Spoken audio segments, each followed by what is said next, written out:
If you're looking for exclusive content, please don't look any further than joining the Trap Talk Patreon family. Some of the best reptile keepers in this industry are part of the Trap Talk Patreon family. As soon as you join the Patreon family, you connect to a Discord. You can also tap into an Instagram group chat, connect with some of the most diverse keepers we have in the reptile hobby today. Shout out to my Patreon members and be ready for Trap Fest 2026. It's going to be one of the biggest events yet. Find all information again in the very first link in the description below. And again, thank you so much to all my fellow Patreon members out there. Cheers.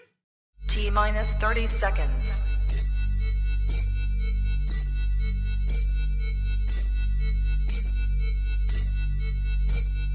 T-minus 20 seconds.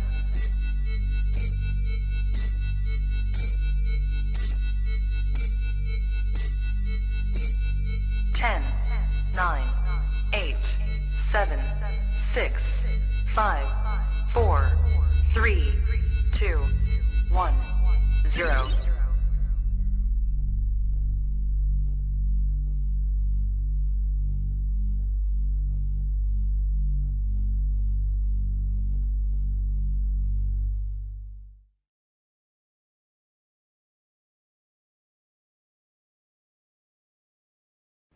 Good. You ready for do more in the future? Trap Talk podcasts? Yes. Man. Only Trap Talk. Exclusive. Yes. Exclusive. Oh. So stop calling us. Rub the spot, get the club to pop. When I come up with the crop, gotta love it or not. I'm hot from the hop to the rub the spot, get the club to pop. When I come up with the rub the spot, get the club to pop. When I come up with the rub the spot, get the club to pop. When I come up with the rub the spot, get the club to pop. When I come up with everybody, we do it. Everybody, we do it.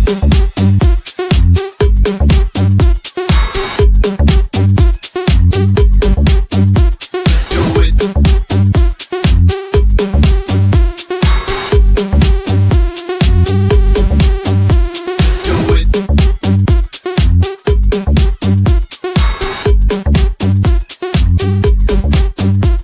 Do it.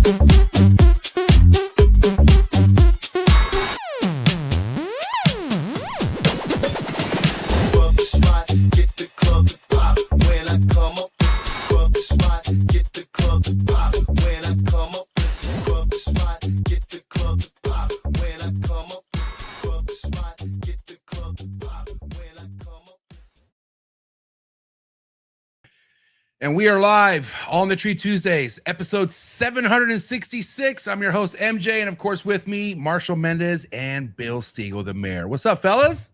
What's up, boys? Hey guys, welcome back, MJ. And hope you enjoyed your vacation. Yeah, I mean this very no homo like, but I missed you guys, dude. I missed your guys' faces. I feel like I haven't seen you in a while. It's been. We managed. Oh yeah, you were out. Yeah, you were off last time. Yeah, got a lot of complaints. Did Steven do okay or what? He did great. Just kidding, I did it. No, I thought he did great. yeah. Yeah, man, we have a lot to talk about. It's been a while, but yeah, missed out 2 weeks ago. How'd that episode go with the homie Sam? It was great, man. Sam's a real cool dude. Yep, Yeah. went real well. We talked some fantasy football. Oh yeah, Talked some Chondros. Yeah, you were missed, but we had a good time. The show went on. yeah. Okay, well, who's leading the fantasy league right now, Bill? Well, it hasn't started this year. Last year, so in fantasy football, we've played this league three seasons. First season, I got last place. Second season, I got first place. Right. Third season, I got third place. Oh, okay. Was there money involved? Yeah, there's a little bit of money involved. We did. Who did we? Oh, that's a big development. We lost a player in fantasy football, but guess who stepped in? Your Stephen Cush. So he's now in our league of 10. Oh shit! Do you guys still do something where the last place, like the loser of the last place, has to do something like a dare or something like that, or no? That's a bit of a sore subject because Brian Phillips got thrown out of the league because he refused to take his loser's trophy. His lick. Damn it! Oh, So what was he's it? thrown out. What was the punishment? Well, the punishment was the loser had to put a bumper sticker on the back of their car. I think I've told you this before. It was the white dudes for Harris. You put that on the back of their car for a month and post it on social media. Damn, and I don't know, man. I bet in Texas, I wouldn't want that on my fucking bumper. I'll tell you that much. Well, I'll tell you who is the most worried about that bumper sticker, and God rest his soul, Kino. Oh, really? Damn. Kino was in our league, and do you think he want to put that on the back of his car? And he came in second to last place. Ooh. Well, if anyone's wondering, did they actually physically throw Brian Phillip out? No, that's damn near impossible. So nobody physically threw him out. He just, metaphorically speaking, got tossed out of the league. So yeah, he was tossed out. I guess not thrown out. Dude, real quick, let's talk Trap Fest. Trap Fest is just a little over 2 weeks away. Bill, you have not been the last 2 years at Trap Fest. Marshall up, but dude, I am so excited that you're going to be in the building this year, Bill. It's exciting. Well, my understanding is, just talking before the show started, is it's grown probably twice the size since the last time I went. Last time I went, I would say maybe 40 people at the most there. Yeah, no, here's the thing. That wasn't really Trap Fest because I just moved into the house. Wasn't it? Right? Didn't I just have like a dinner? Didn't we just go, like, I didn't have catering and stuff like that, right? You know what? I guess maybe you're right. Yeah, because you've been to Trap Fest at my old place, and that was popping. You know what I mean? That's where you had the catered yes taco truck, right? Yep.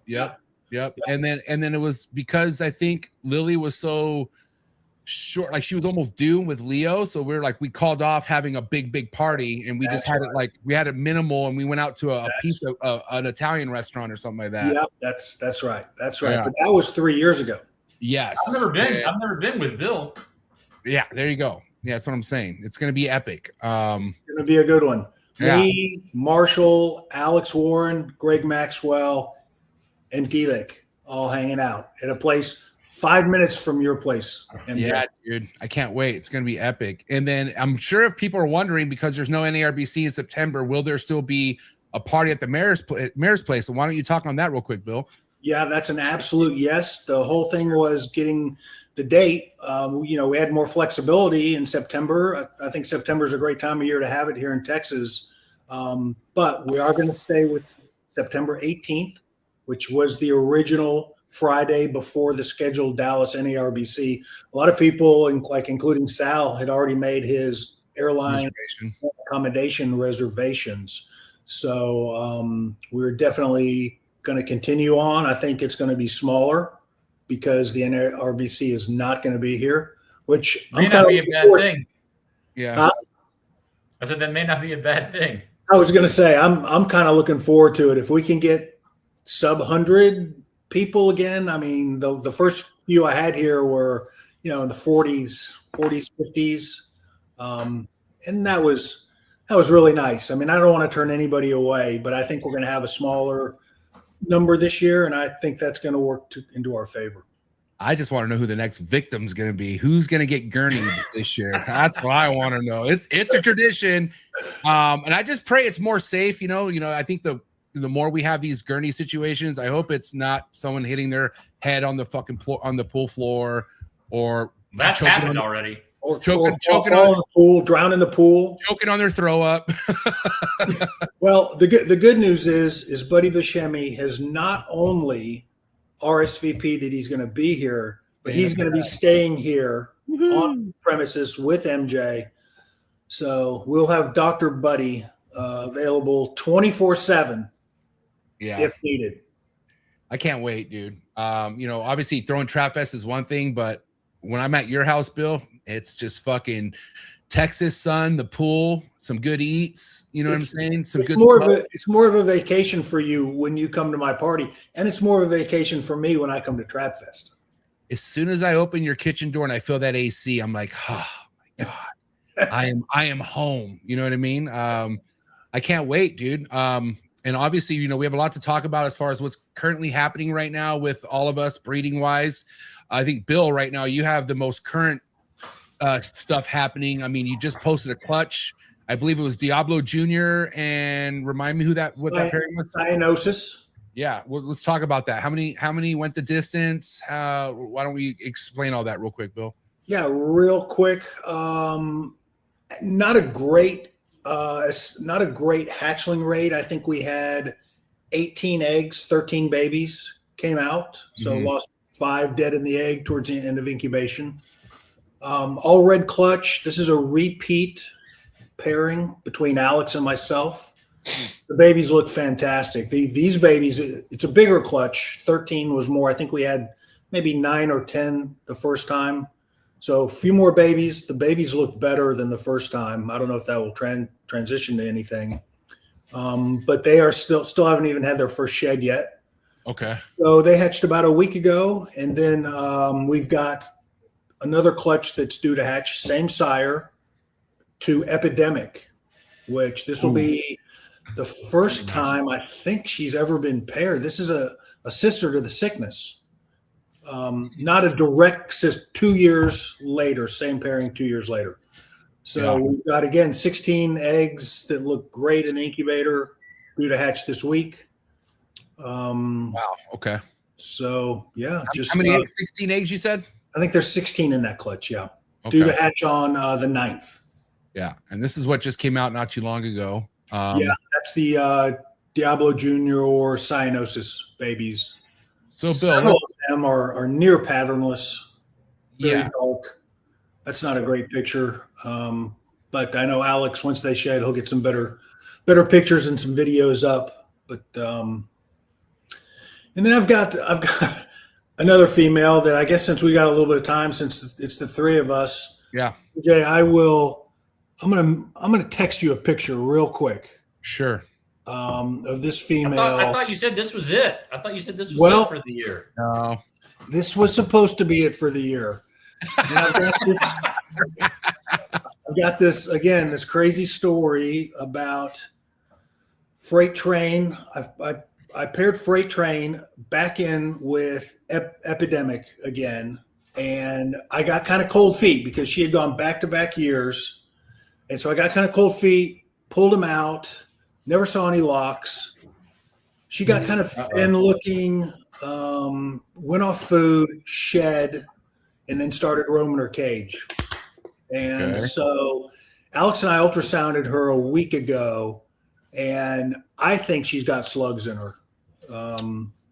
Yeah, that's her tonight. That's Epidemic right here? That's Epidemic, yeah. Okay. Sickness, female. She's produced in the last 2 years just some absolutely incredible neos.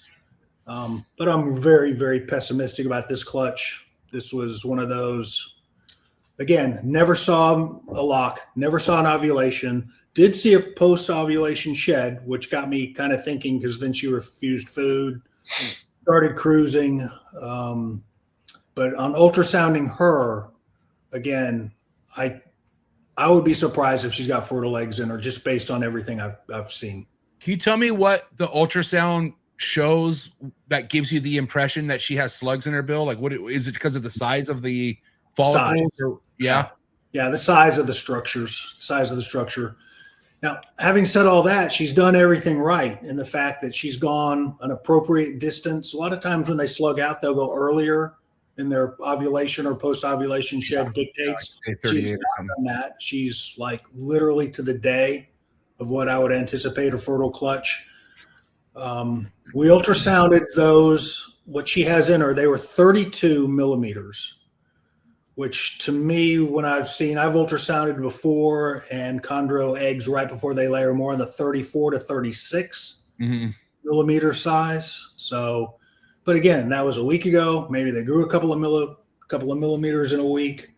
So what is her theoretical due date if she is in fact based on her shed? Because I missed her ovulation. Her shed will be in the next three to 5 days. Okay. But she did give you a post-ovulation shed, I thought. She did give me a shed. Yeah, based on that shed, she should lay in the next 3 to 5 days. Got it. Okay. Huh. And then so for just for the people out there wondering, you know, if regardless of what happens with this female, you'll probably give her the next year off, Bill, I'm assuming. Oh my God, absolutely. I'm kicking myself for even putting the male in now at this point. And again, it was a none and done. I've never witnessed a lock. Didn't have her in that long until I kind of changed my mind. So this will be 3 years in a row if she ends up going. 3 years in a row, regardless. I mean, she's going to lay something. Yeah. Why don't you give you perfect eggs? That'd be great. Yeah, I don't know. We'll see. We'll see. I debated. I didn't even send you that picture because I wasn't even sure I wanted to talk about it. I'm that pessimistic about it, but we'll see. So when you're ultrasounding, are you able to count the number of eggs beforehand if you really wanted to? I think if you really wanted to, you probably could. The problem is once you start ultrasounding them, they start to get flighty. Yeah. You got about, most of the time you got about 60 seconds. Yeah.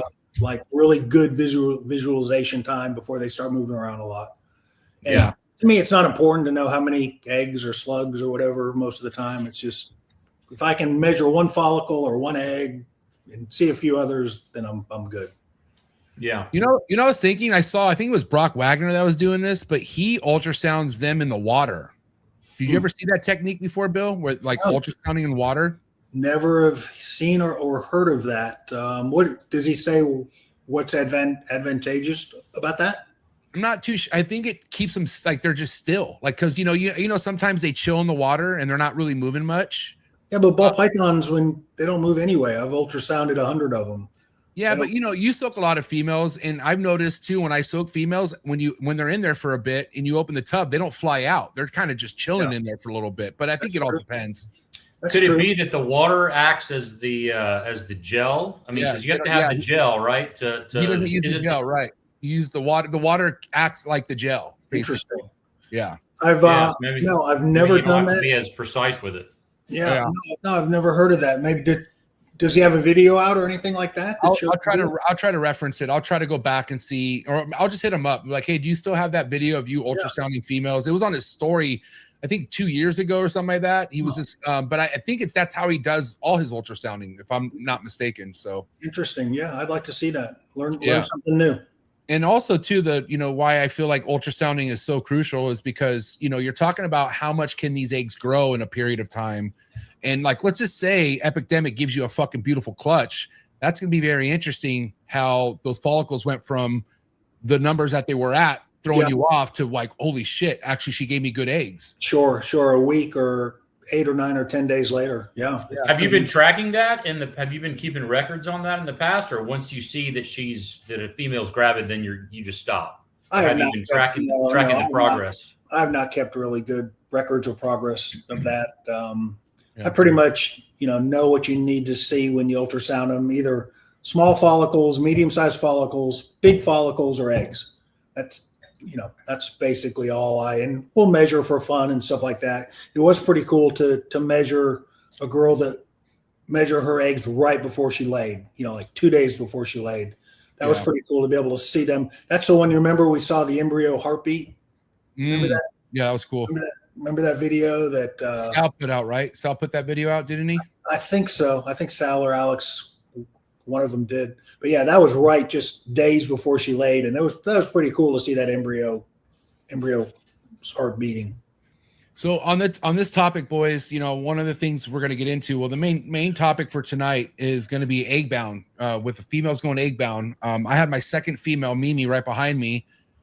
She's 12 years old, maybe a little bit older. As we were kind of getting closer, I was like, damn it, man. Like, let's kick back on the expectations, not only because it's just chondros, but, it's an older girl, and when the girls are older and they've given you multiple clutches, the chances of them going the distance is very slim to none. You know what I mean? Like you could just run into a lot of complications. And sure enough, I did. But one thing that I noticed, it was day 44, which is right on track when she normally lays. Mimi, she's like clockwork, I noticed she laid one good egg. And when I saw that one good egg, I was like, oh, here we go. And I remember it was right before my podcast, 2 hours before my podcast. I was like, you know what? Stop thinking about it. Just do your podcast after the show, pull those eggs and be happy. Well, I went to go look after the fucking podcast and I only saw the one egg still. And that's when I knew, okay, it's been 4 to 5 hours and there's still only one egg. We got a problem. So I pulled the female out. Sure enough, dude, I saw one big lump about halfway down her body, and then more towards her cloaca, I saw everything bunched up. So I saw there was a fucking big issue there.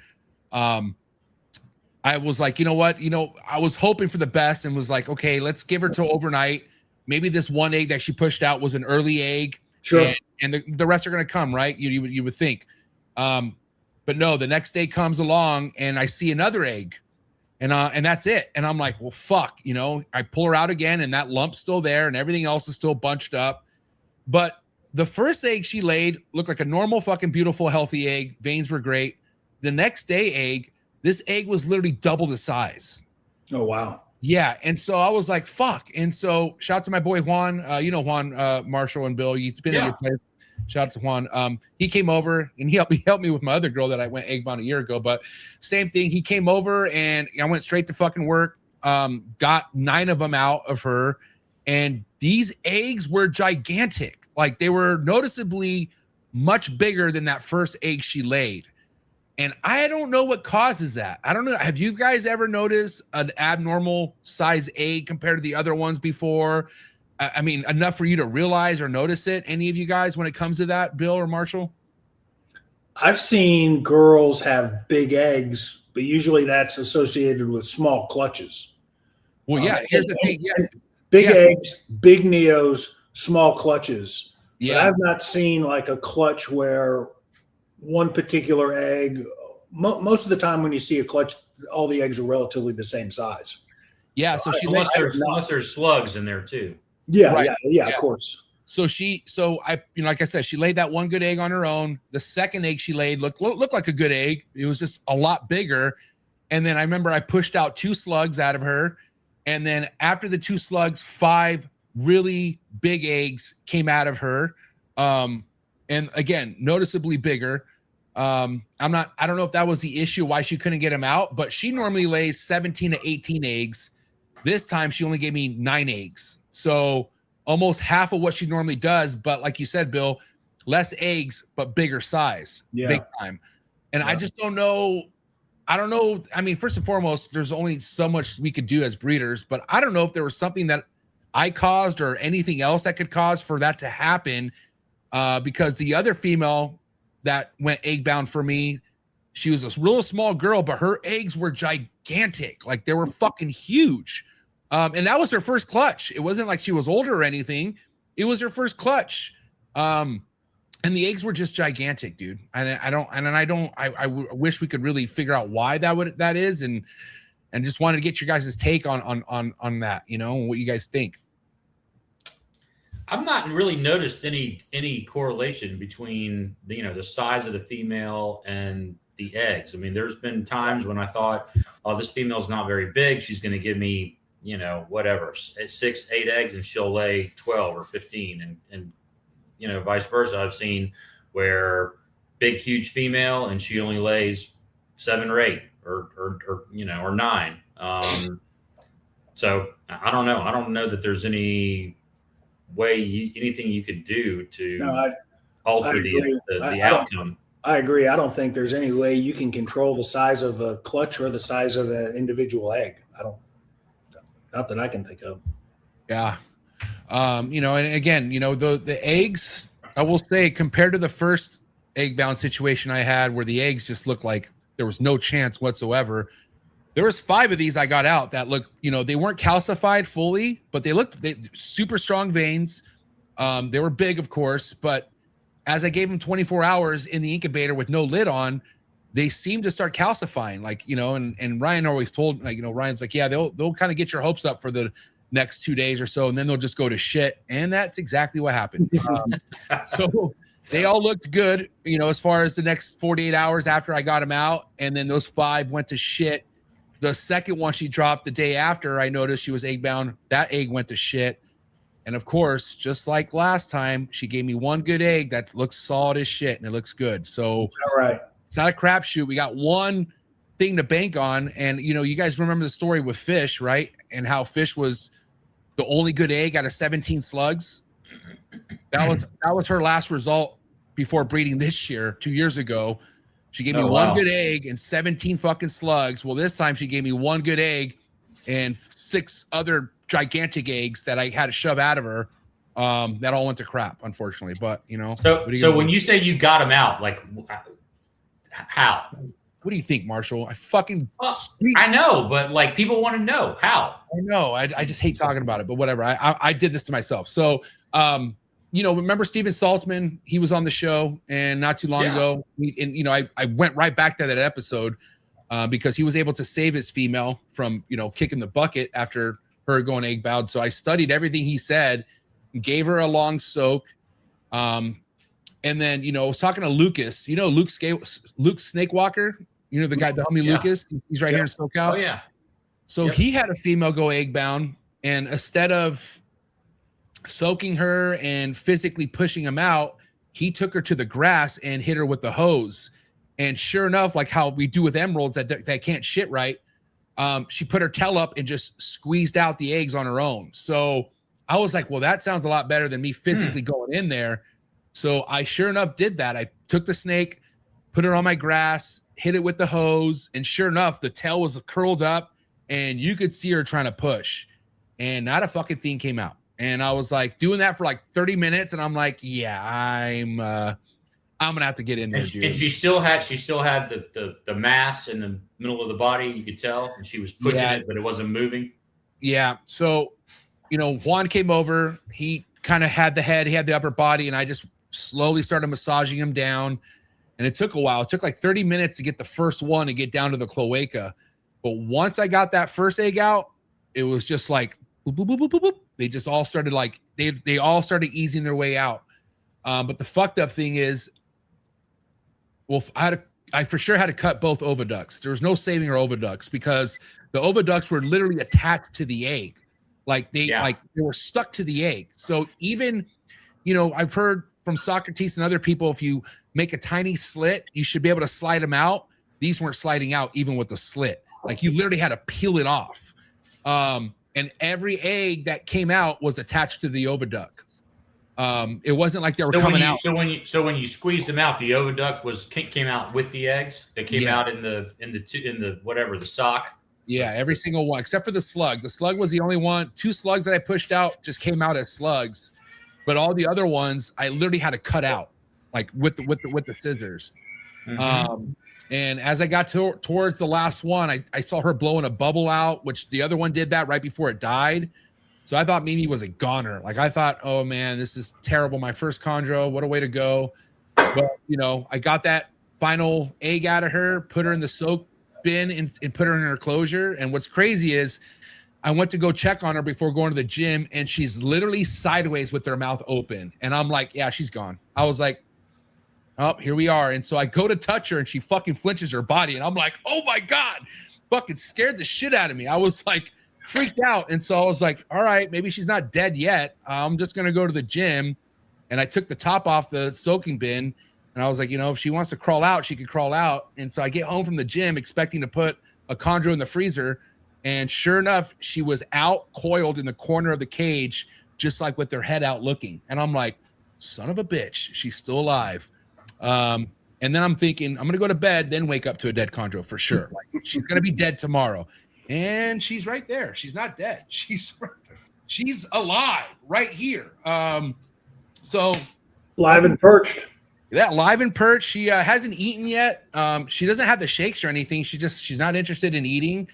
And again, I don't know what's going to happen with her. You know what I mean? I feel like the last time I had an oviduct situation from a female, she ate and then died. So, yeah, dude, I don't know, man. But I know for one thing, for sure, she's done breeding. That was, you know, that was her last go for sure. Well, it seems like we've had multiple people on the show that I can't think of necessarily who, but that have squeezed out the oviduct and, you know, with the eggs that were adhered or whatever when the snake was egg bound, and the snake's still alive and has, you know, sometimes has even gone on to reproduce again, but with just one oviduct. Yeah, she has no oviducts left. They're both gone for sure. Yeah. Yes. And that's another reason why I thought she was a goner, because it was a goddamn massacre. By the time everything was done, like she had blood coming out of her with these eggs. I saw a gnarly green goo. Like I'm talking about like Ninja Turtles, Teenage Mutant Ninja Turtles 2, Secret of the Ooze color type shit that just like it spewed out. And I'm like, what the fuck is that? Something it's really hard to explain. Juan was there to see it and he looked at me like, what was that? And I'm like, I don't know. Very, very trippy, man, when I saw that. So yeah, again, I was super shocked that she was able to get to this point where she's perched again. You know, and she has miles on her, man. She's giving me 6 clutches. And I know she's at least 12 to 13 years old, if not older. So yeah, dude, I don't know. But you know, the biggest thing is, like Marshall said, we've had plenty of stories of people going this route with egg-bound snakes and they recover. But with your situation, Bill, are you okay with talking about your egg-bound situation? Yeah, because it's my only one. Yeah.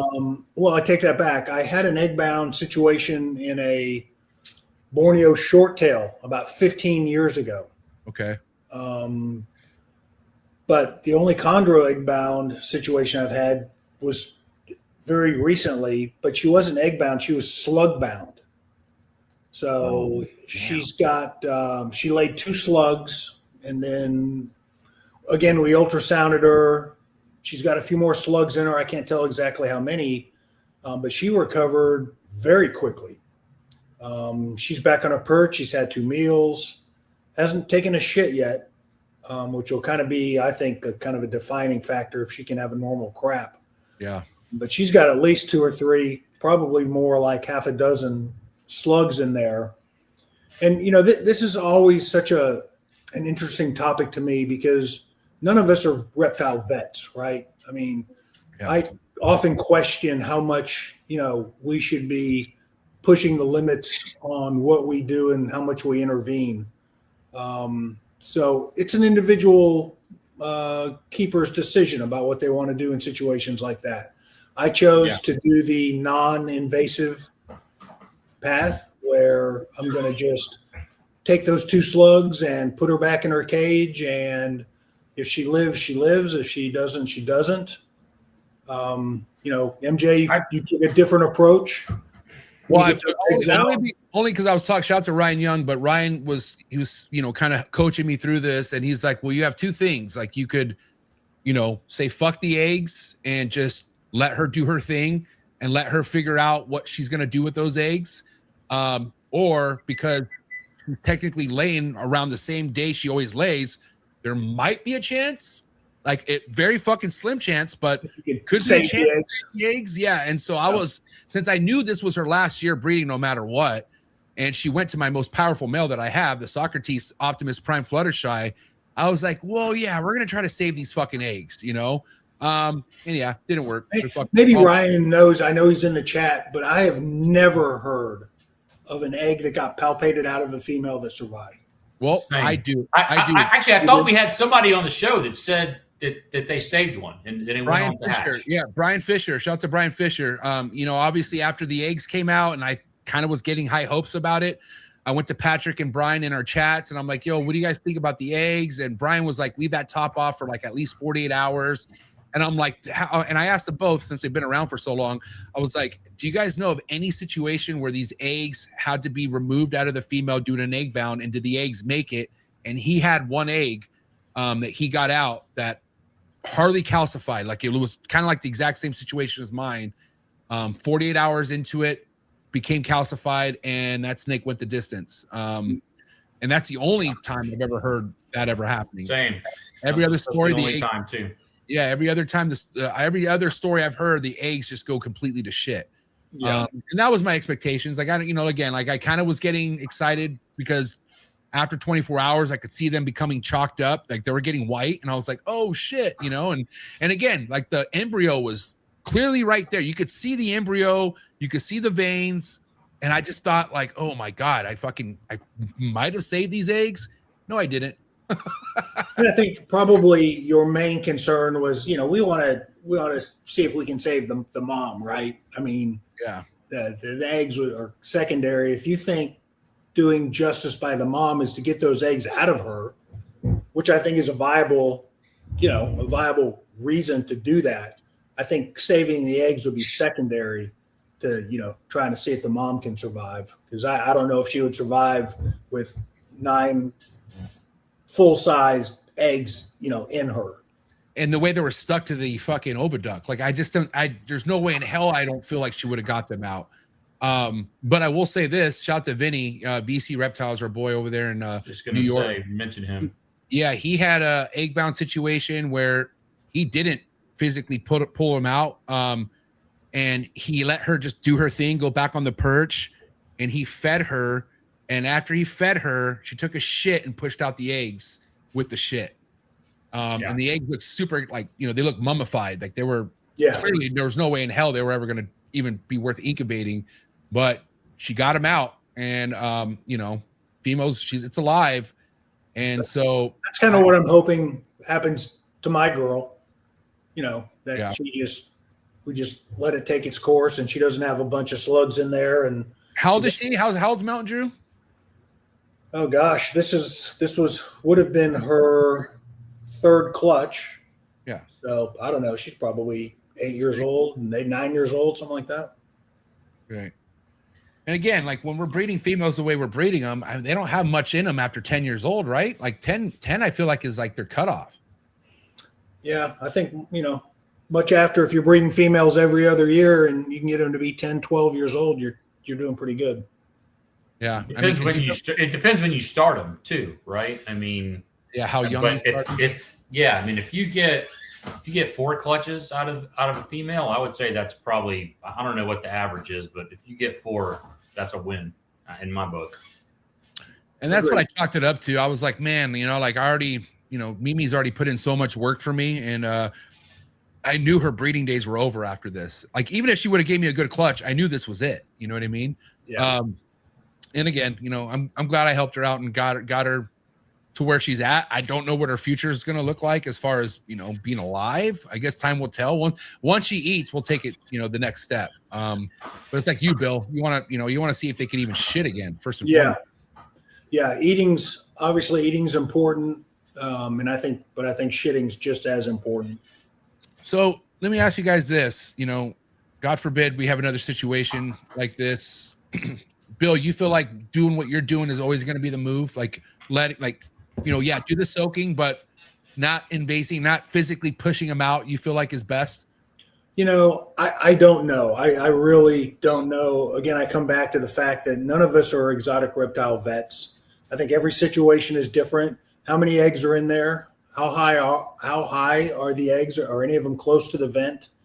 I just don't know. I think it's a personal decision. A lot of people don't have access to a good exotic reptile vet, and March will tell you, even if you do, it doesn't guarantee a good outcome.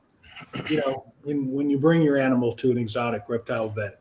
So I think every situation is different. Every individual has to make that decision once they're faced with it. I don't know. I'm not saying that if this exact same thing happened to me a year from now, but she was egg bound with viable eggs, I don't know what I'd do, to be honest. I don't know if I would probably, because I do have a good exotic reptile vet. He's the one that when my born took care of her, pulled 22 eggs out of her. Oh my God. And removed the oviduct surgically, and she's great to this day. So I would probably take that option. I would probably take her to a vet. So they surgically removed them, Bill? Yeah. They tried the conservative, water soaks, oxytocin injections, try to induce labor. Didn't work. And then, within 5 or 6 days, he had put her to sleep and cut the eggs out, removed the oviduct, looked great. And in fact, he even encouraged me. He goes, hey, if you want to breed her again in a couple of years, go for it. She's still got a good viable oviduct. But I never did. Yeah. So she's just retired in your rack? Yeah. I can say that like the other 3 females I haven't bred in 5 years. What were you gonna say, Marshall? Out of all the times that I've done surgery on snakes, chondros in particular, I've got pretty much a 0% survival rate. I've had one go in for egg bounding. I've had them go in for impactions. I've had them go in for, Tumor.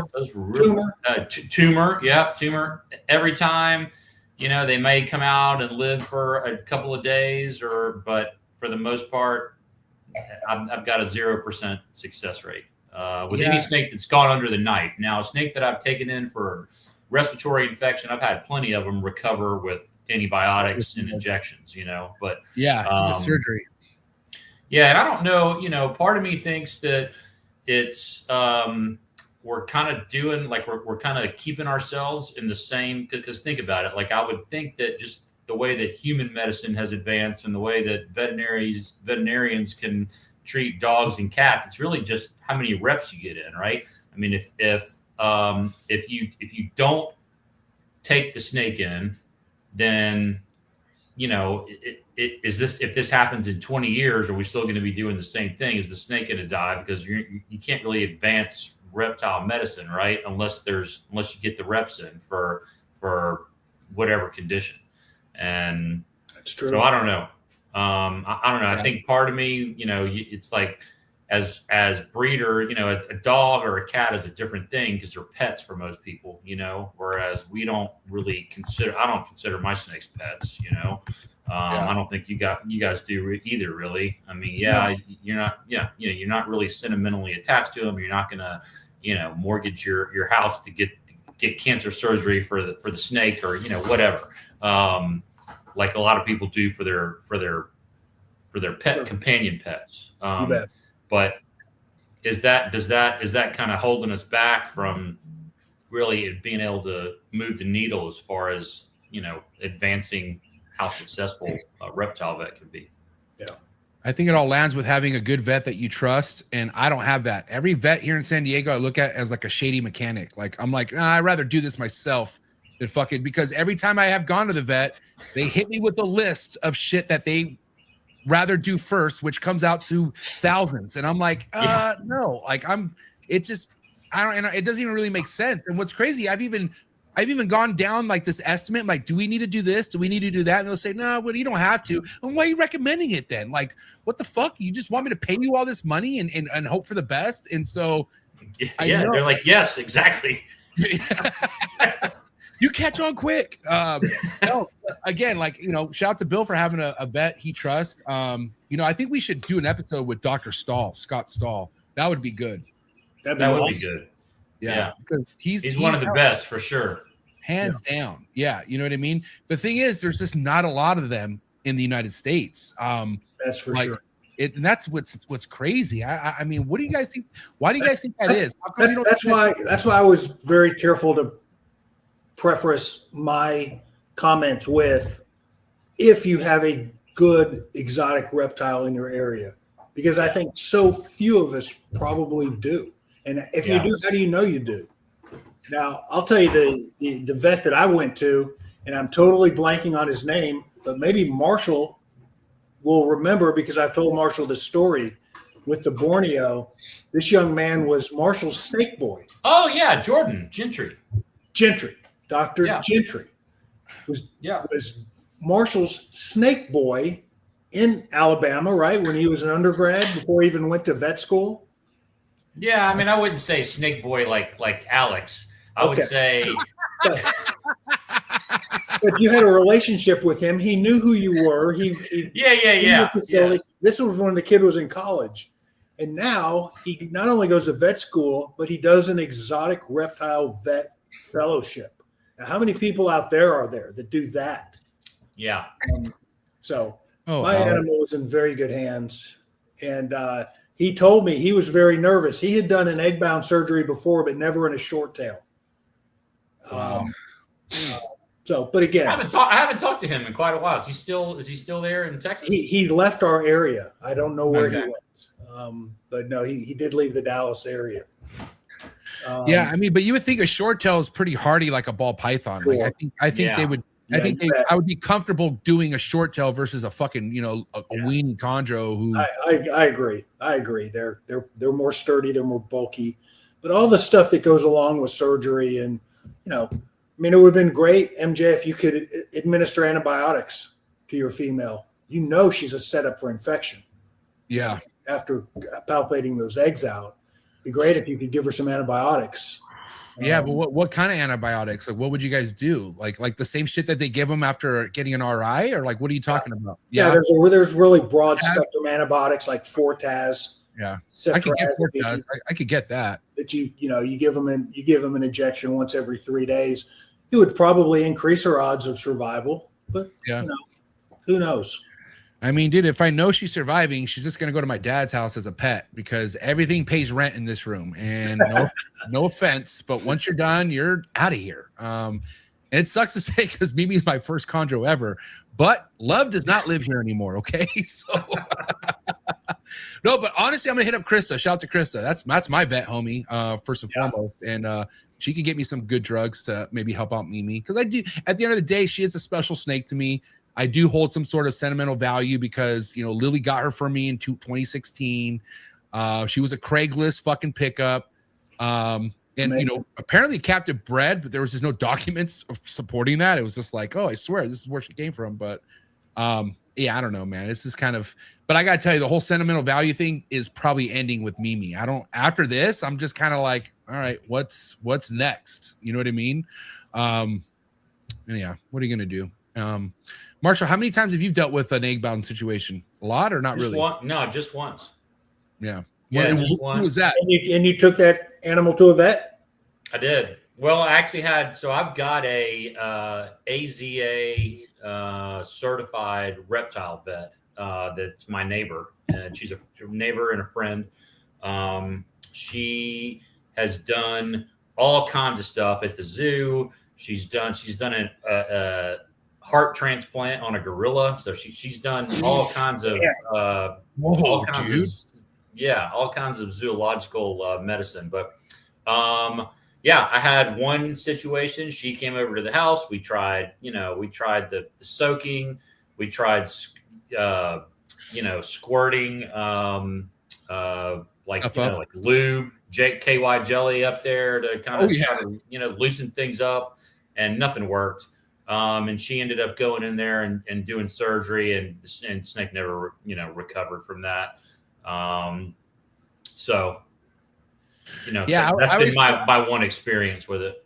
I mean, since I've had 2 of them so far, I feel like once you get that problematic egg out, whatever egg that is, they just all fucking funnel down like it's nothing after that. The hard work is getting that initial egg out that's causing all the friction. Yeah. And then after that, and Ryan told me that he's like, once you push out that egg that's causing the issue, they're all going to follow suit right after that. And sure enough, they all did. It's almost like a prolapse, like once you get that urate or that big solid shit turd past, and everything else just seems to flush out and things get good again. Yeah. Bill, so prior to the clutch that you just showed, you already had a clutch that you established so far this year, right? No. Yeah, freight train clutch. Yeah. Yeah. Okay. And so those babies are on what? How many meals now? How long? They're 15 to 20. Oh, sweet. So they're out there. And how's that been overall? Like that was a great clutch. 20 eggs, 20 neos, 19 of the 20 established. That's great. Yeah, that was a great one. A lot of those, probably almost half have already gone out. I was going to say, how many are sold? They're all sold. 19. No, seriously, 19. I got one guy that bought half the clutch. Oh, nice. I heard about that. Oh my God. Yeah, dude, out in your neck of the woods, Sacramento. Yeah.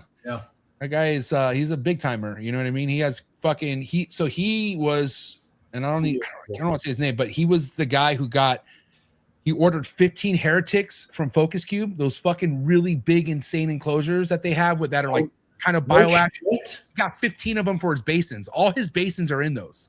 I knew he was a basin guy before he got the chondro bug. The dude's got a multi-million-dollar collection. I'll just tell you easily I know what what he has and what he's bought. Yep. Crazy.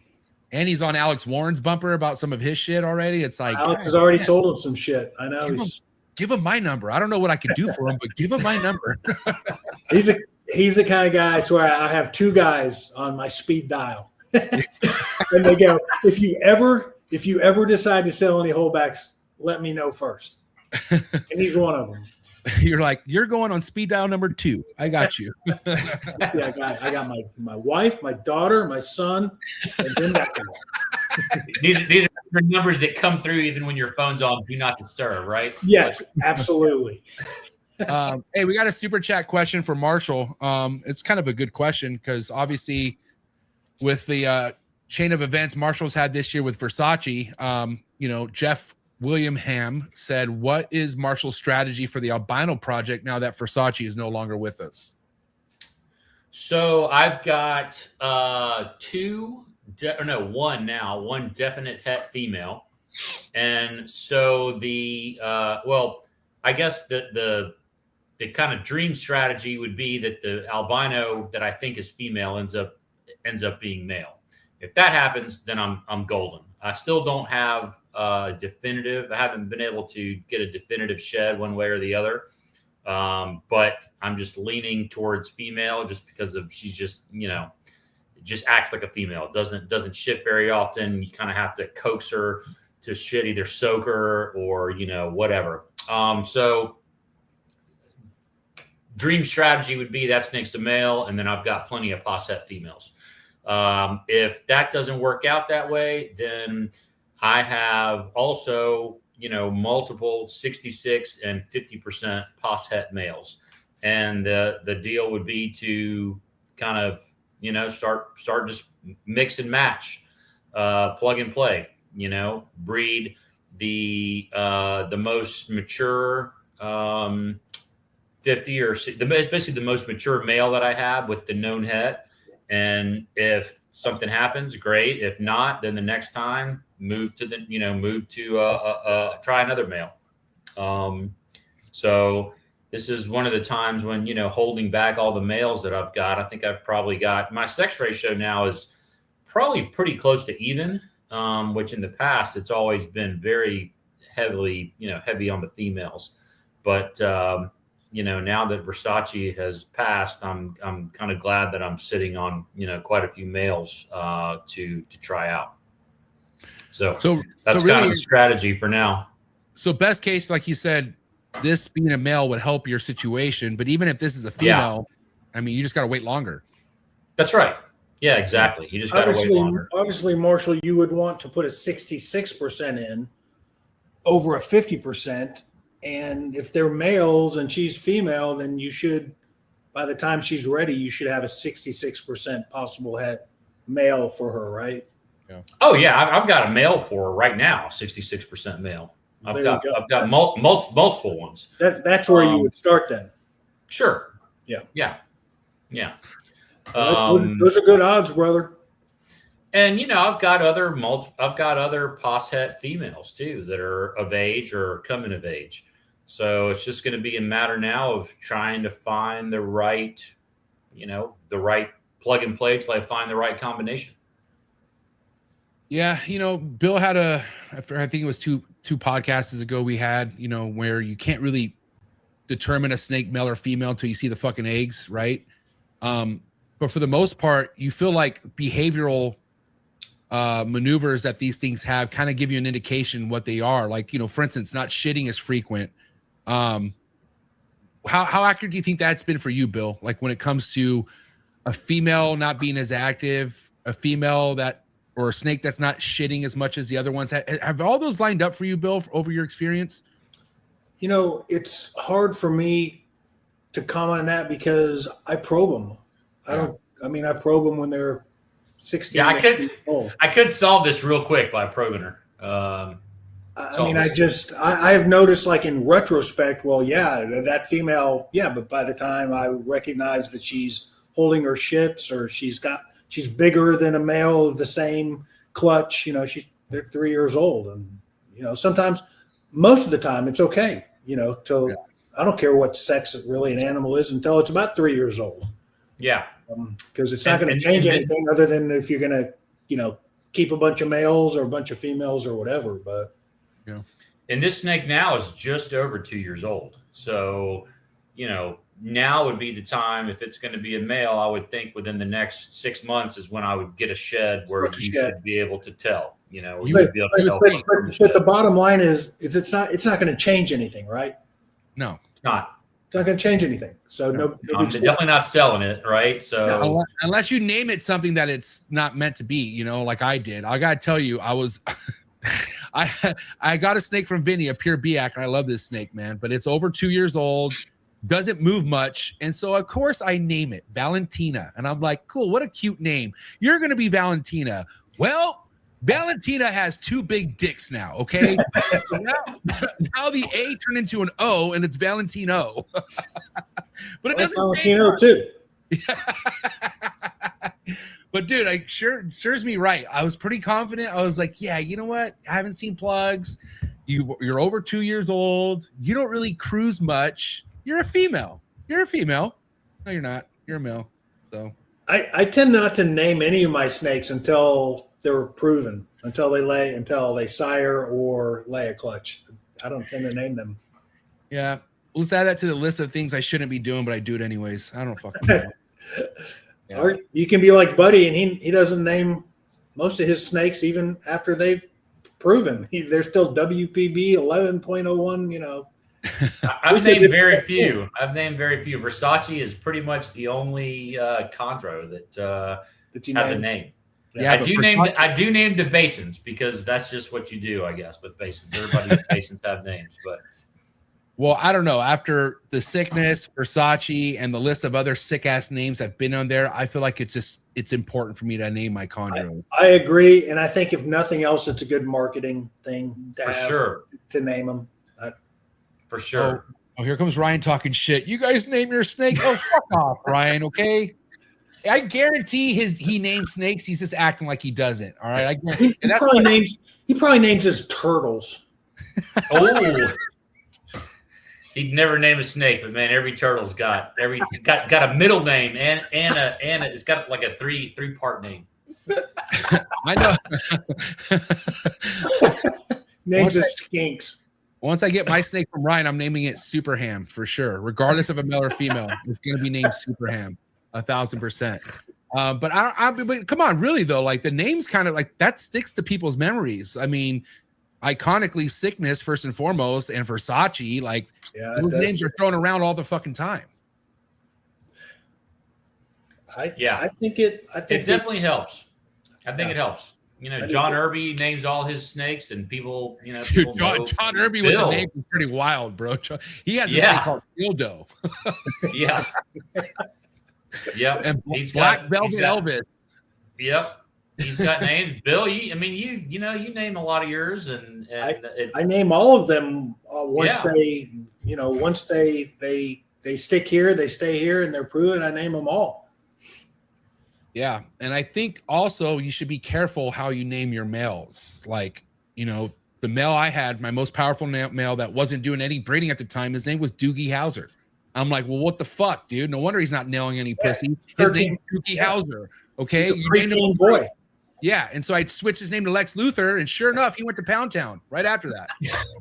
So I feel like if you're not getting results from whatever name, you should switch the name and have a good talk with that snake before pairing again and see what happens. I like that. Yeah, Lex Luthor. So on the topic of breeding, boys, well, first and foremost, Marshall, what's going on with you, dude? I feel like we haven't heard much.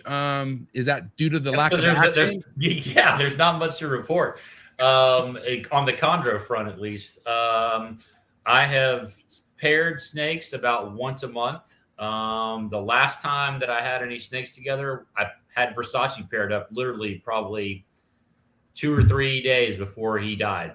He never locked before he died? You didn't see he didn't. He didn't lock that time.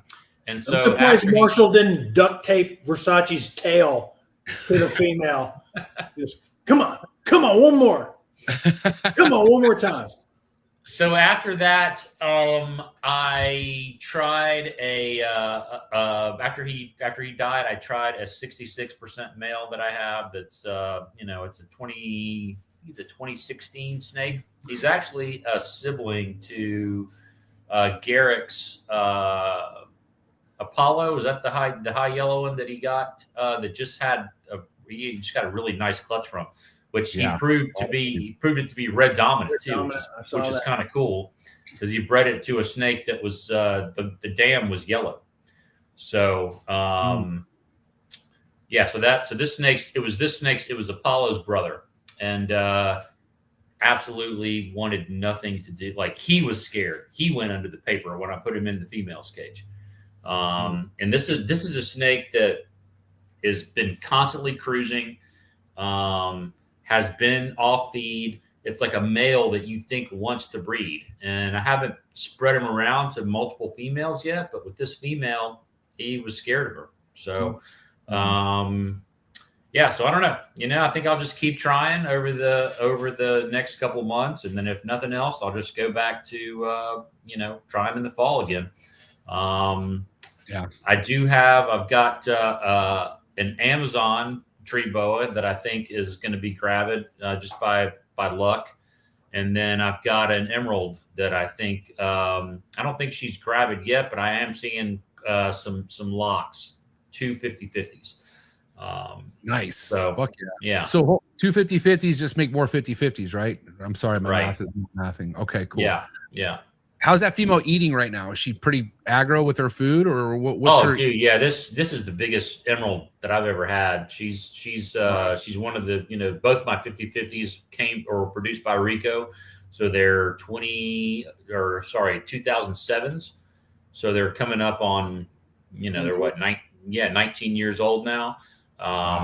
She's produced a couple of clutches or a couple of litters for me over the years. Never any big numbers. She slugged out on me a couple of times, which is why I think I'm going by a relatively small sample size, but the 50/50 to 50/50 pairing has never really done much for me as far as numbers wise. They've either, she's slugged out, or I've gotten 1 baby, 2 babies, 3 babies, something like that. I tried pairing a male basin with her, and he was scared. So, So the snake that I like, that I call Goat, he'll get in there, and they'll cuddle up, and I've seen a lock or 2. So they're still breeding though. She's still on feed. She's about to go into a shed, but she's huge. I mean, her head's almost the size of my hand. Wow. Real big snake. Yeah. And Goat is that really insane teal blue looking snake, right? The one that I like a lot. Yeah. Real dark green with the real clean white pattern all the way up. Can you remind us, Marshall, from your experience, what percentage gives you the biggest insane pattern? I forget what you said before. Yeah, the ones that have always done the best for me were 50/50 male to a pure northern. Got it. So 75/25 babies, right? Yeah. So all the babies that have been really awesome for me were produced by that snake that you like. We were just talking about, Goat, bred to a Miss Willie line northern. That's where, because I think I got 3 clutches from her, or 3 litters from her, and all of them had at least one animal that was really extreme. The ones that the ones I'm talking about that have 40% white coverage with the diamonds. Tim has one of those, doesn't he? He doesn't have one of the extreme ones, but he's got a female sib. I thought he was sending her to you. I am. Yeah. He's just going to bring her to Trap Fest. So, perfect. Nice. We'll all get to see her at Trap Fest. What do you mean by she's not extreme though? She's pretty fucking gnarly looking. So what do you mean by that extreme? Well, I mean like there was a snake in the clutch that had more white than her. Got it. Yeah. I mean, she's nice, don't get me wrong, but there was favorite one I've seen. Yeah. There's every clutch of the 3, or every litter of the 3 has had one that's just been like, stand out from all the other ones by a long shot. Yeah, that's awesome. So yeah, I guess time will tell with that. You know, I mean, and you're still seeing Locks to this day. Like he's still hitting it. Yeah, well, they're separated right now because he's in shed. But as soon as he sheds, I'll throw him back in there, and you know, we'll see what happens. Right, Ryan's on a roll tonight, boys. Yeah, dude. He's on a roll tonight, guys. He's in a bad mood. He's in a bad fucking mood. You can tell. You burned a Miss Willie line Northern on a fucking hybrid male. Three times. Dead. What does that mean? That is a sick thing to say. Fuck me dead. Gross, Ryan. Jesus Christ, bro. Smoke a joint tonight or something, please. Hope he doesn't go on a random shooting. That would be horrible. The latest news at the Thrifty Scotsman, a man loses it. orders super ham, eats it, and then just goes crazy. The Idaho Piggly Wiggly has gone crazy. Dude, oh my God, it's epic. So Bill, obviously you're in your eyes, you're having a mild year this year. How are you going to gear up for 2027? Like what's on your agenda? Because I feel like we're already halfway through this year, which is fucking insane to me. So are you looking at anything in the fall that you're going to pair up this year or summertime like you did last year? Or are you going to stick to your seasons this year? Nothing will happen until November of this year. And I haven't even, normal. Yeah, like kind of like normal. It really has some of this off-season stuff is throwing me for a loop a little bit. So I'm going to have to kind of get my thoughts together on that. But it'll be a small year this year. Not starting till November. I don't know if you guys know, Alex posted, he took my sickness animal male, the flu. Yes. On breeding loan over to his house. He's got a Biak female he wants to breed it to. The flu's produced 2 clutches, both of them with my Bushmaster Maniquarry. Ooh, nice. Female. She's the one that prolapsed. Yeah. Earlier in the year. And she's doing great. She made it. But she needs some time off. Was it pretty big prolapse, Bill? It was a pretty gnarly one, right? Pretty big. I wouldn't say it's my first experience with a prolapse in adults, so it's hard to say exactly how big it was. They all look gnarly. I mean, Marshall can attest to that. They all look bad. They all look unsurvivable until you start working them. So I think it was a moderate prolapse, but we kind of want to see what the flu will do with some Biak influence. So he's got. That would be cool. I think it'd be cool. So he's going to start breeding that. Alex is, he breeds all off cycle. He doesn't have a season. So I think he's going to get the flu going pretty quick here. But other than that, it's going to be a slow year, and nothing else will start till November. Why doesn't Alex just move all his shit into your room? I mean, that's what I would do. It'll happen eventually. Yeah. Get the ball pythons out of there and just fucking go ham, dude. All chondros. So are you just sitting on ball pythons, not breeding them, just feeding them? He's keeping those employed. Yep. I've got 150 adults if anybody's interested. Holy shit. I'm just sitting on them. We can work out a deal. I do have a couple of people, ball python people, that are helping me move them. But slowly but surely. They'll be here for at least a couple more years.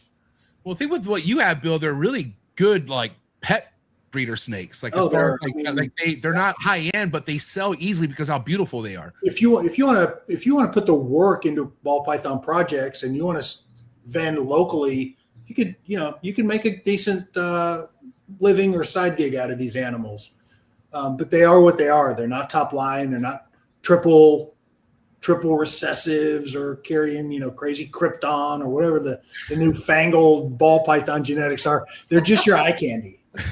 And I just have lost the passion for not only producing them, but also vending the expos. I've just lost the passion for that. We've talked about that many times, MJ. I remember the conversation that we had at Justin's place. Yeah. I was asking you, Bill, why don't you get into this? You're like, I'm good. You're like, why don't you produce some triple recessives? I'm like, dude, that's a 20-year project, and I'm I'm 10 years or less out of this game. So, but if you wanted to just produce pieds and blue-eyed Lucies and cool candy stuff and, awesome super orange dream combos and just, people want to buy for pets. Yeah, I'm your guy. And what's crazy is I think it was that year you went crazy. Like that was about 3-4 years ago. And that's when shit started hitting the fan with all your Chondro production. Yeah, I think you're probably about right. So you made a good call there, buddy. Yeah, for sure. Yeah, you got to pick your priorities. But, yeah. I mean, you haven't needed them to, so it's almost like I'm surprised that you still have them. Well, if I could click my heels together and get rid of them, I would. They cost me money every week now. What I'm saying, yeah. By the time I feed them and essentially pay Jose to take care of them, it costs me money. But yeah, is what it is. I'm not going to put them in the freezer, and I'm not gonna drive 30 minutes to ship a $150 or $200 snake to FedEx every Wednesday. I'm just not going to do it. So for now they are what they are. They sit where they sit. They're well taken care of, and it just is what it is. Yeah, I mean, I guess that's the downside of not having a party during NARBC, because you probably would have had a ball python guy there where we could swindle him and be like, "Hey, dude, you're gonna take all 150 of these, right? And we're gonna talk about it later, but for now, load them up." And just imagine the wall space you would have. Holy shit, dude! All that middle section would open up. Man, 1,400 square feet of chondros. God damn! And guess what? You would fill that up, especially by if that was the case and all that emptied out. Alex, here I come. Yeah, he's coming, dude. Yeah, and then Alex could turn his current room into a baby room and just always have babies there. You know what I mean? Yep. I mean, I'm actually excited about my ball python season this year. I didn't produce last year was the first time I've not produced any, and I don't know, maybe since 2006 or 7. I thought you were checking out of the ball python game and you went auction crazy and fucking sold most of it. I did. Yeah, I sold everything but like the nicest ultra stuff. 15% of my collection. I didn't produce 0 clutches last year. That's smart. Well, I don't know if it is or not, because I feel like other people who kind of work in the same projects got a little bit, I'm not going to say ahead of me, but they definitely got a jump where I was probably ahead, before. But it was what it was last year, and but I've got I'm not doing a ton. I've got maybe 10 pairs together. Should get 8 to 10 clutches, but they'll all be really nice. Awesome. So, yeah. All you have to do, Marshall, and I know you don't want to hear this, but just buy a real powerful male that makes sense to all the shit you have now, and you'll be ahead all over again. Yeah. Because you have. I remember going to your place a few years ago, and I was like, "God damn! Look at these ultra male combos you had. Confusion, blackhead. You had literally, and that was 2-3 years ago. Which I'm sure all those things are all big enough to breed now. They are. So, and again, you have, and I've said this before, you have probably the nicest line of ultra male that I've seen in anyone's collection. Like you have really, really nice ultra male. Yeah. Yeah. So, we'll see, but I'm excited about that this year. That'll be just because I kind of miss them, didn't do any last year. And as much as I like to talk shit about them, and as much as people like to talk shit about them, I still like them. I hope what I just said doesn't fill your DMs with, "Hey, do you want to trade some ball pythons for your contract?" Mark's gonna be like, "God damn it, MJ." By the way, guys, no, he won't. Leave him alone. Yeah, Fuck. no, for an albino. Yeah. Hey, man, what do you think about the albino for this ultra male clown? No, I'm just kidding. Yeah, dude. So, okay. Marshall, I know we kind of spoken already as far as what things are happening. If you're not getting any action in the next couple months or something, Marshall, what's your move? Are you going to resort to just doing fall pairings like you did the year before, or what? Yeah, probably. I'm at the point now where I'll probably try to pair them up one more time, and if I don't get anything, then I'll probably start food cycling. I'll probably stop feeding, and I think I got to check my records, but the last couple of years I've stopped basically in the summer. So. Yeah, July, August, September, started feeding again in October. I'll probably just do that. And, I want to feed them up a lot over the next month or so, get them get. I have one thing I've done. I don't know if this makes a difference or not, or I guess we'll see. But I've gone from feeding mostly mice to mostly rats to all of my adult females. It's what I used to do when I first started. Eugene Bissett told me, get them on rats as soon as possible. And this was whatever, 25 years ago. But I remember feeding yearling animals. I would feed them rat pups instead of adult mice, or like feed them the similarly sized rats. And who knows if it was just a function of the bloodlines I was working with, or the fact that I had a lot of F1 stuff and not as much designer stuff, or that I was breeding designer to locality. But my clutches back then were way bigger than anything that I had over the last say 15 years. The first 10 years I remember getting multiple clutches of between 15 and 20, and that just is rare for me nowadays.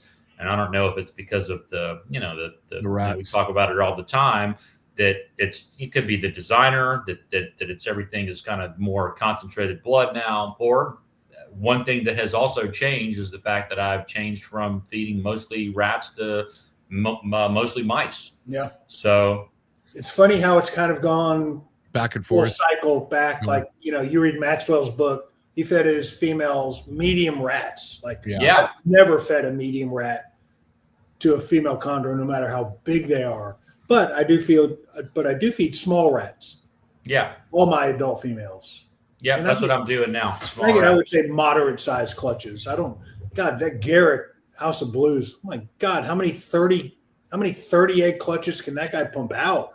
I don't know what the hell he's doing over there, but Jesus Christ. He's getting his rats from Costco for sure. Is he rats only? Is he a rat only feeder? I know. I don't, dude. I think he's, if I'm not mistaken, he does mice. Like supposedly, I don't know. I don't know. And he's trying to do another episode soon, so we should get him on here and just kind of dissect how he likes to feed. But again, I don't know if he wants to give those secrets out. I don't know. You know what I mean? Because like I said, whatever he's doing is giving him massive size clutches. Yeah. And it could be also that, all his stuff is very outcrossed, and it's very, locality based, I guess. Yeah. He's not doing a bunch of line breeding or inbreeding, Yeah. I got a male from him that is about to be 2 years old, and this male is bigger than every male I have, hands down. It is, it's fucking huge. And again, that's why I felt comfortable breeding him at 20 months, because his plugs were fucking huge. He was cruising. Sure. And I paired him with one girl, and he's been fucking pounding her fucking ever since I paired him up. And I'm feeding him pretty frequently. I feed him every 10 days because how young he still is. And he's just a fucking beast, dude. Like, when do you guys see him? He's big. He's bigger than any other male I have right now. And again, I don't know if it's the line. You talk to other people and they just think, well, he's just feeding the living shit out of them. But I don't know. Yeah. The other thing that I the other play for me right now is just kind of enjoying the holdbacks that I've got. All the ones from 2025, man, every single one of them is looking amazing, and all different, except for the yellow one. I do have one yellow. It's pretty it's average looking. It's still changing, but it could develop some pretty intense blue, like the yellow ones tend to do sometimes with the baby pattern. But all the reds, man, they're just, every single one of them is different and looking really, really nice. Yeah, it's one of those things where you open the tub every time and it's like, damn, that's awesome. I love that. I love it. Never gets old, does it? No, it's probably one of the best feelings. Regardless of what happens to me this year, and even though what happened to Mimi, I'm not out of it. I got two more girls that are going to be laying. Pretty sure one other girl is going to ovulate soon, but push comes to shove, I have so much shit from last year that just keeps me so happy. And I think you told me too, Bill. Like, it all comes in waves. Like you're gonna have blowout years, and you're gonna have years that aren't so much of a blowout year, and that's okay. Like you just take with what you can get. You know what I mean? Take it and enjoy whatever you get or don't get. Enjoy those downtimes. Yeah, 100%. That's what I'm saying. I'm okay with that.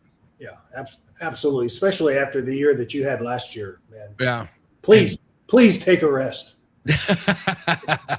Yeah, man. But I got to tell you, man, once they hit about a year mark, this is a fun stage right now, man. Yeah, it is, because they're so my God. easy to take care of, right? They just But then they keep changing. like this. Every shed is interesting, you know. You're seeing some different looks on every shed. You know, a lot of my calico stuff is gaining black, which probably is going to leave at some point, but who cares? I'm still loving it. You know what I mean? It's fucking awesome to see. The stuff that I got from your mail, Bill, fucking hey, dude, I love that clutch. I'm so glad I kept back most of that clutch. Good. But that shit, I can't wait to show you in person, Bill. You're gonna love it. I can't wait. And then even though I don't have real calico stuff, according to Marshall, I cannot wait to show Marshall. Wait, hold on. What do you mean? Well, your hashtag real calico. I feel like you're attacking me when you do that. So that is not directed at you. sorry. No, that all started when people started calling animals that were not from the calico lineage, that just looked like calico, because they're not. Yeah.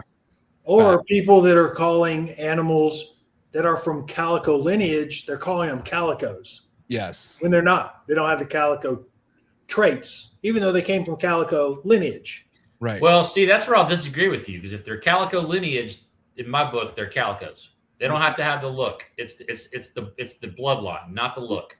Even if they're green, if they're green and they have 3% calico bloodline, they're calico. But wouldn't it be more accurate to just call them calico line and not calico? Sure. I mean, right? we're mincing words here.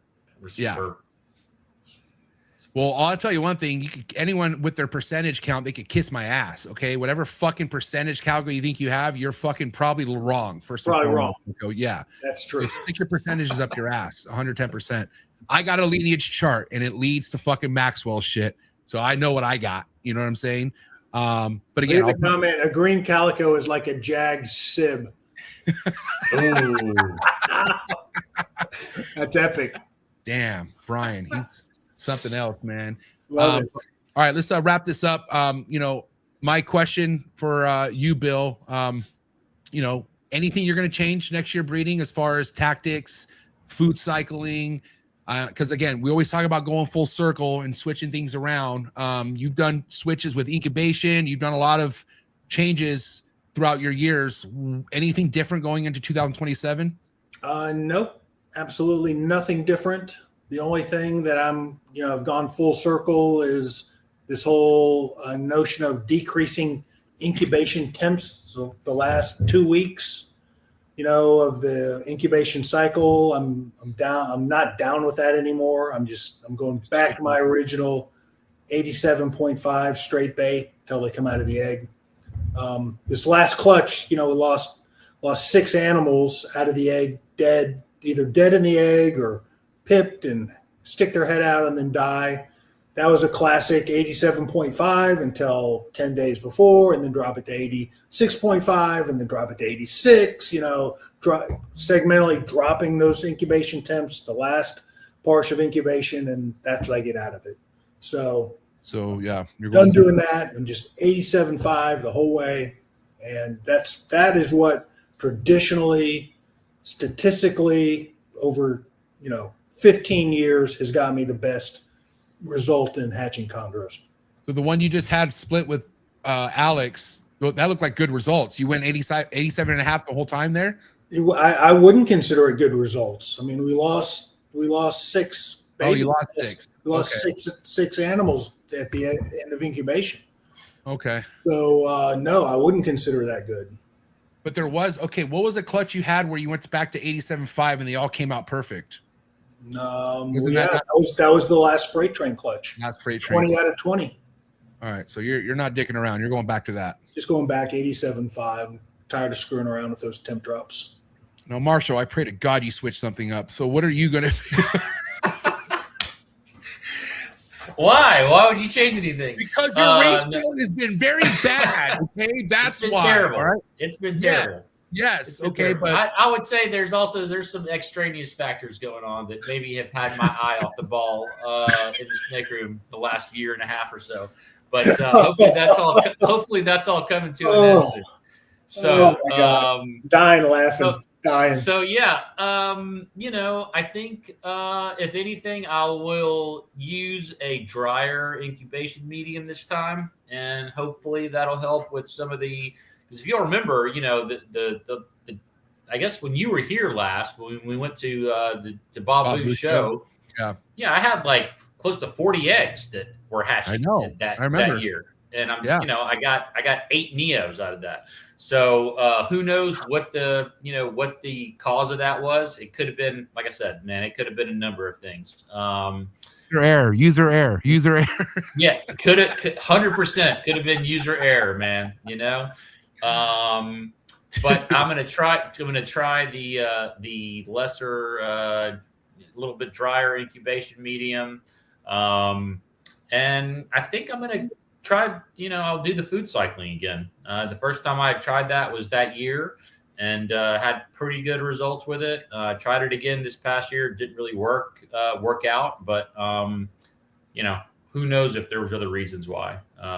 So I think my strategy is going to be here for the next month or two. Like I said, feed them heavy, and then maybe push it a month and not feed. Or Bill, what do you feed pretty heavy through the summer, don't you? And then you kind of stop in the fall. Yeah, I'm starting my pretty much heavy feeding now. Yeah, really, and then I'll put them on that 2-month fast. Yeah. And that's August, September, right, Bill? Or what's your like September, October. Yeah, okay. Fast them 2 months. I'll fast them in September, October, and usually start breeding kind of towards the end of November. And remind the people, you give them a meal after their break and then pair, or do you pair then feed? No, so I'll feed pretty heavily, and then once I decide to start fasting, I'll let them fast for 6 to 8 weeks, and then I'll start pairing. Without feeding again. Feeding again. So they're still fasting when you're pairing. You bet. Got it. Okay. Yeah. And did you do that, Marshall? Like, did you get them back on food then pair, or did you pair then? Yeah. No. So both times, the year before this one, and then this past year, I fasted them. I want to say like July, August, September. Started feeding in October, and paired them again. And the first year, it worked out pretty well for me. Last year, nobody wanted to breed. Versace did breed the one female, and she basically slugged out. I had one egg go the distance, and it was like, partially formed, and that was it. That was that. So, but that snake never ate again after the fast. So I fasted her, put Versace in there. He bred her, and she, she still laid. She just never ate. She never ate again. Whoa. So, but she had enough in her due to you priming her before she went off food, or before you took the food. That's what I'm saying. After the fast, she never ate again before she laid. Yeah. So who knows if that could have something to do with it? Yeah. Most of the time when I fast and I pair, then I'll start to feed again. They'll take multiple meals, and then they'll go off food. Yeah. It doesn't surprise me that female never took a meal. Yeah, and remember your female. Remember you said your female had good size on her too. Like she was already pretty fucking. Oh yeah, yeah. She's got reserves. Yeah. So that's something to take note of. I may switch the time frame this year. Maybe push shorten the duration of the fasting, and push it up a month or two to where I'm starting to pair, and maybe. I don't know. I mean, that first year, I usually have pretty good luck starting to pair things in October. So I don't know if I want to change that, but maybe feed them a little heavier. Maybe feed them for an extra month and only fast them for 2 months instead of 3. Yeah. I mean, I just say you stick to what works, dude. Well, nothing's worked the last 2 years, so I'm No, you had that. No, last year. That's not true. You had 40 fucking eggs, Marshall. It works. Okay. It worked. The incubation didn't work. That's the problem. It was, but it worked. So I would say go back to that fall thing for sure. And like, just like Bill, and like, even Bill came to realize, even though he had success in the summer last year, he's going to go back to his your regular season now. Right, Bill? Yeah, for sure. Yeah. And I think it simplifies everything doing that, I was on the fence because I had 3 girls that laid for me last year. I paired this year. They got locks. They never turned out. All they want to do is eat. Well, actually, some girls didn't want to breed. They went under the puppy pad, showed 0 interest. So I was like, I wonder if I should pull the Bill Stiegel and, give them 3 months off and pair again. But I'd just rather wait till next year. No big deal. Yeah. Because I know that's their cycle. Like, I know their cycle. And I feel like one thing I don't want to do is fuck with that, So, I don't know. Fucking chondros. What are you going to do? Ride it out. Ride out the storms. All right, boys. What a great episode.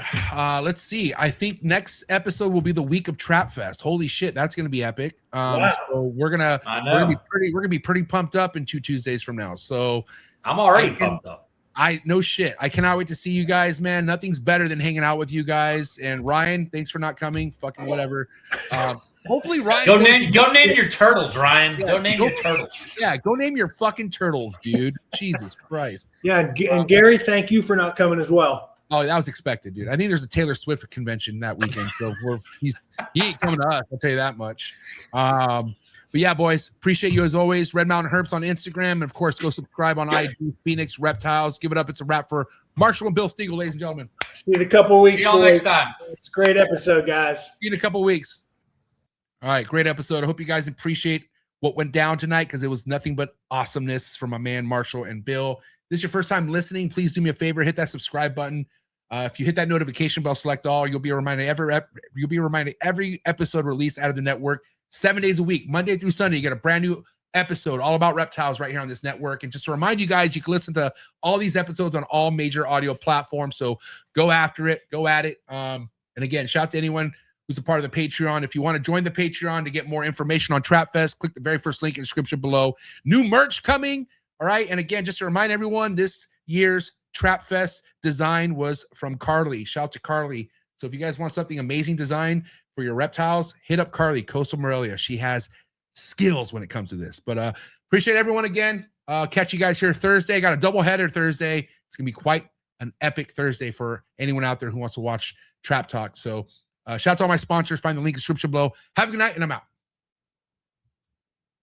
Sorry for the interruption, folks, but a quick word from our sponsors. Shout out to tonight's sponsor brought to you by ZooMed. ZooMed is proud to be supporting the Trap Talk Reptile Network. At ZooMed, reptiles are our passion. For over 48 years, we've been creating premium foods, supplies, and habitats for reptiles and other exotic animals. We're a company made up of hobbyists that test our products on the hundreds of animals that we care for here every single day. Whether you're an established breeder or a first-time hobbyist picking up your first ball python, ZooMed has you covered with everything you need to keep their animals happy and healthy. I'm excited to talk about this new product with ZooMed called the Slither Sense. It is a remote temperature and humidifying monitoring system, which we all know how important temperature and humidity is to your reptile. And for you to have remote access to your temperature and your humidity in your reptile room could really, really be a game changer for the longevity of you keeping reptiles. So guys, make sure you check out that product. Find the link in the description below. Click on it right now. Give me your feedback in the comments below. Let me know how you're liking a brand new ZooMed product. Tonight's episode is brought to you by David Brahms from the Reptile Perch. If you have an arboreal species, you definitely want to make sure you are using a David Brahms design perch over at the Reptile Perch. You can get any size perch you want for any size arboreal, anywhere from hatchlings all the way from adults. Everything you see behind me is on a David Brahms design PVC perch. So thank you so much to the Reptile Perch for doing everything that you've been doing with these awesome, affordable perches for people to take advantage of. And you can find David Brahms's website in the description below. Simply go to www.reptileperch.com or just go to Reptile Perch on Instagram. And you can also see many of David's awesome green tree python projects. He's also a highly successful green tree python breeder, been looking up to for the last few years as well. So to have his support really means the world to me. Thank you so much, David Brahms over at the Reptile Perch.